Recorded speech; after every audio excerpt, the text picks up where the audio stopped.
Hello bhai, അസ്സലാമു അലൈക്കും. റിൻഷാദാണ്.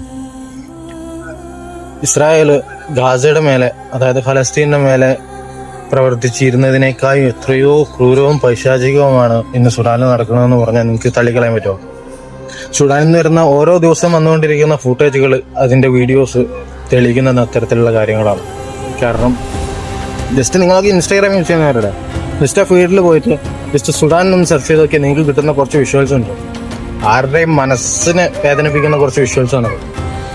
ഇതൊക്കെ കണ്ടിട്ട് മൗനം പാലിക്കുന്ന നിങ്ങളെ പോലുള്ള മനുഷ്യന്മാരെ ഞാൻ എന്തെന്നാ പറയാ,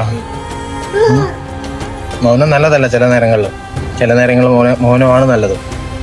ഇതിന് സപ്പോർട്ടായിട്ട് ഇസ്ലാമിക രാജ്യമായിട്ടുള്ള UAE അടക്കം, അഥവാ ഞാനിപ്പോൾ നിന്നുകൊണ്ടിരിക്കുന്ന UAE അടക്കം സപ്പോർട്ട് ഉണ്ട് എന്നുള്ള ഒരു വാർത്ത കേൾക്കുന്നുണ്ട്. പക്ഷെ ഞാൻ പലയിടത്തും ചെക്ക് ചെയ്തൊക്കെയപ്പോൾ അത് അങ്ങനെയല്ല എന്നുള്ളതാണ് എനിക്ക് മനസ്സിലായത്. പക്ഷെങ്കിൽ അതിൻ്റെ സത്യാവസ്ഥ അല്ലാഹു ആലം. എന്തായാലും ലോകം ഇനി അധിക കാലം ഓടുമെന്ന് എനിക്ക് തോന്നുന്നില്ല. കാരണം അത്രക്കും പൈശാചികമാണ് അവിടുത്തെ ഓരോ പ്രവർത്തികളെന്ന് പറയുന്നത്. നിങ്ങൾ ജസ്റ്റ് ഒന്ന് ആ വീഡിയോസ് ഒന്ന് കണ്ടു നോക്കിയാൽ മതി.